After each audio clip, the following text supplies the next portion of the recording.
Olá, muito boa noite a todos. Estamos entrando novamente aqui no canal para a gravação e a transmissão de mais um vídeo, tá bom? Então, desde já, eu quero convidar vocês a se inscrever no nosso canal Refúgio Teológico. E o tema dessa noite vai ser sobre detonando o catolicismo romano, tá? Vou dar uma olhada aqui no áudio para ver se o áudio está adequado para eu continuar, tá bom? Só um segundo. Deixa eu ver se o áudio tá chegando aí, se não. Pronto, ok, o áudio tá normal. Então, recentemente nós tivemos aí nas redes sociais um vídeo, né? Chegou a mim através do Instagram. E assim, não que isso vá me preocupar, né? Mas é importante a gente trazer aqui a nossa apologética, né? A nossa defesa em relação a um comentário totalmente equivocado, um comentário que não tem base na filosofia, não tem base na história, não tem base na teologia, não tem base em canto nenhum, a não ser no imaginário de uma religiosidade totalmente distanciada das verdades eternas, né? Então o que aconteceu? Eu tenho até o vídeo aqui, tá, em forma de áudio, e vou passar para você esse áudio. Depois eu vou comentar de uma forma muito rápida e vocês vão observar a refutação, né, e ver que tal pronunciamento necessitava realmente de vamos dizer assim, de uma argumentação, né, contra essa exposição, tá certo? Deixa eu botar aqui o áudio e vocês, acho que vai rodar aqui o áudio e vocês vão poder ouvir. Deixa eu pegar aqui, vou abrir aqui, vocês vão ouvir o áudio, tá bom? Vou aumentar aqui o som para vocês poderem ouvir, tá? Então prestando bastante atenção. Nós vamos refutar isso. Uma pessoa me perguntou na internet: Ô padre, eu sou evangélica, eu tô errada? Se tá, claro que tá. Por que eu estou errada? Porque você não tá na igreja que Jesus fundou. Não precisa eu lhe explicar, não. Para que eu vou te convencer?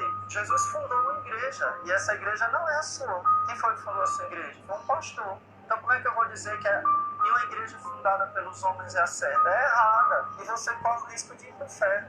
Tá, mas a gente tem que ter coragem de falar a verdade para as pessoas. Tem que ter coragem de dizer: meu filho, você está no caminho errado. É perigoso estar no caminho errado. Eu posso me perder estando no caminho errado. Nas seitas protestantes não tem a verdade completa do evangelho.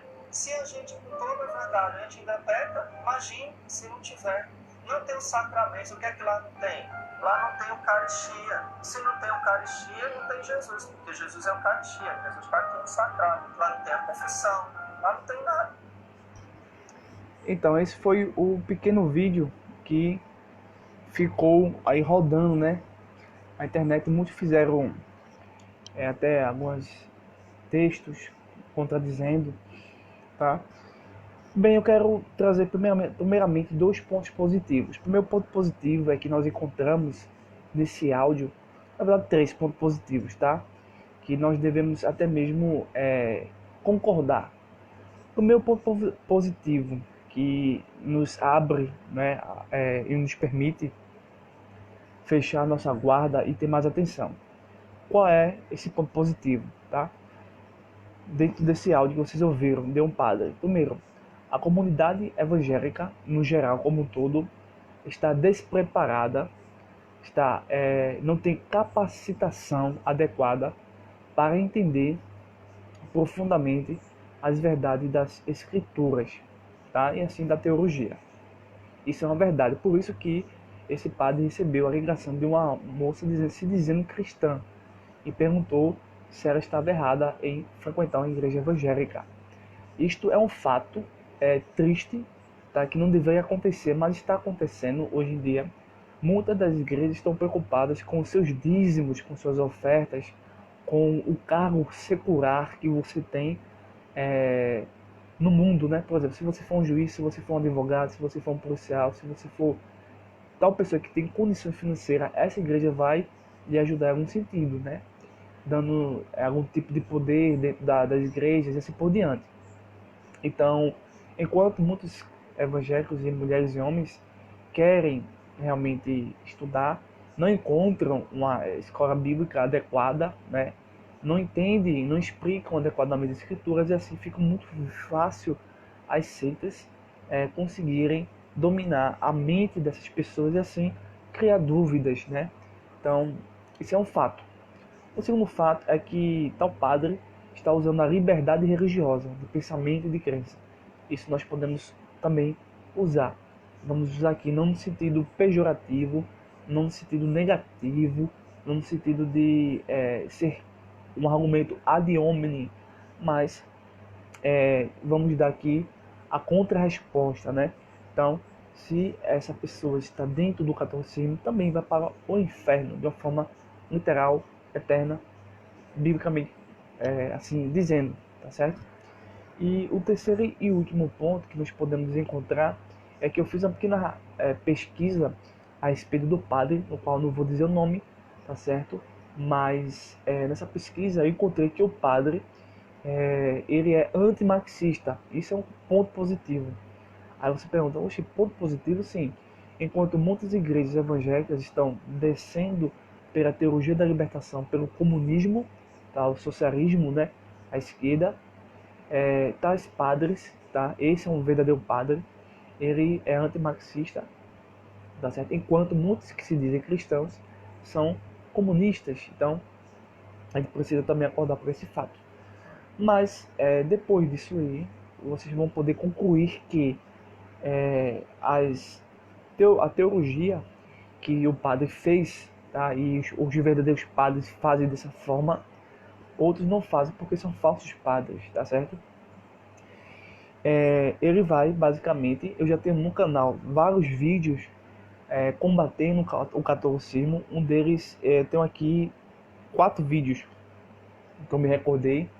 O primeiro vídeo que você pode procurar no nosso canal Refúgio Teológico é os 2 maiores mitos do catolicismo, o curso de Heresiologia para Leigos, aula 2 e 3, tá?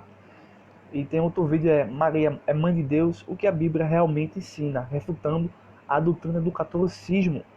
E o último vídeo trata-se basicamente sobre esse ponto que eu vou trabalhar aqui, obviamente não de forma extensiva, pois esses vídeos já solucionam esse problema, tá certo?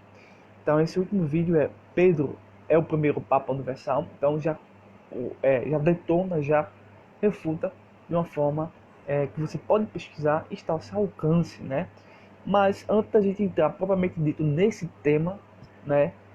Porque no áudio que vocês acabaram de escutar, a narrativa do padre, obviamente tem vários pontos e subpontos, mas o ponto principal que fundamenta sua argumentação é a crença de que Pedro, um dos apóstolos, é o primeiro Papa. Isso nós já vimos que não tem cabimento nenhum e vamos daqui dar um checkmate nessa argumentação.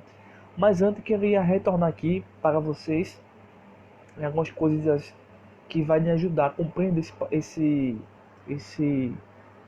essa questão toda, tá? Primeiro, ele cria, obviamente, uma atmosfera que vai beneficiar a sua argumentação. Obviamente, como verdadeiro católico, ele não pode ser questionado porque acredita num homem, né, que é infalível, que é o Papa. Isso, na verdade, é irracional. Nem a própria ciência pode ser, vamos assim, isenta de erros. A ciência tem muitos erros, né? A começar pelos testes que eles fazem, né? Por exemplo, da vacina. Há muitos erros em vacina para chegar a ser uma vacina mais que tenha um efeito mais adequado para o ser humano. Mas há muitos testes errados, né? E assim por diante. Mas a religião, o catolicismo, não pode ser questionada, porque se você for questionar a religião católica, eles, se forem verdadeiros, eles têm que queimar você na fogueira, como aconteceu na Santa Inquisição. Eu quero te dar aqui alguns pontos históricos sobre o dogma, aquilo que está no núcleo do catolicismo. Obviamente tem outros, mas isso é importante. Vamos começar no século II. Em 609, você vai ver que é o começo do papado. Então, antes dessa data, desse século, não se pregava nesse sentido que nós temos hoje. Então, historicamente, já você percebe que isso não é algo que veio lá do primeiro século. Isso é muito depois que ocorre uma apostasia e houve depois a necessidade da reforma e da pré-reforma, certo? Já no século XII, estabelece os sacramentos, né? Que foi em 1160. Depois, também no século XII, em 1190, estabelecida a venda da indulgência. Lembrando que em 1516, você vai ver que Martinho Lutero vai se contradizer sobre isso aí. Então, a partir do século XIII, você vai ver que em 1215 e 1229, você vai ver a ideia de transubstanciação, depois proíbe-se a leitura bíblica. Então, todo o edifício católico se baseia na leitura de que Pedro foi o primeiro Papa, em Mateus capítulo 16, verso 16 ao verso 19. No texto original, você vai ver que a palavra Petra é um substantivo feminino, tá? Designa no grego uma rocha grande e firme. E o substantivo masculino, Petrus, é aplicado geralmente a pequenos blocos de rochas móveis, bem como pedras pequenas, tais como pedra de arremesso. Então, Pedro é Petrus, bloco rochoso e móvel, e não Petra, rocha grande e firme. Você depois tem outros textos, mas na própria história, o próprio Santo Agostinho também não vai aderir a essa interpretação católica no final de sua vida. Então, de fato, dentro dessa questão gramatical se finda todo o papado, tá certo? Então, o papado, na verdade, é o anticristo, não no sentido que a seita adventista admite, sendo ele a besta do Apocalipse, capítulo 13. Não é nesse sentido, mas no sentido de alguém que se opõe-se a Cristo, né? E está no lugar de Cristo, certo? Então o papado se tornou um anticristo nesse sentido, tá certo? Então, no catolicismo você vê que a venda de indulgência ainda continua. Então você sempre precisa do Papa e de Jesus. Só que isso não é bíblico. Então, assim, de uma forma rápida e contundente, nós aí já quebramos a tese católica, tá certo? E assim, você vê que eles não acreditam realmente nas escrituras e sim em uma imagem religiosa construída historicamente ao longo do tempo de uma forma distorcida, e assim se tornam seitas católicas, né? Que também tem dentro de si ramificações, tá?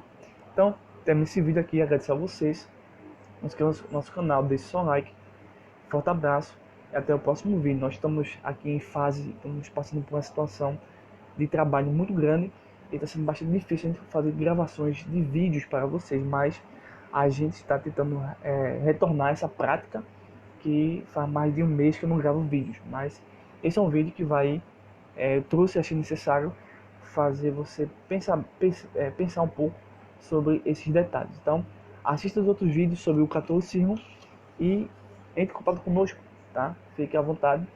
Então, nós concluímos aqui dizendo que o catolicismo romano é uma seita e quem está no catolicismo romano vai para o inferno, assim como o padre disse que os protestantes vão para o inferno por não estarem na igreja católica. Então, nós desenvolvemos a contra-argumentação. Então, até mais, um forte abraço.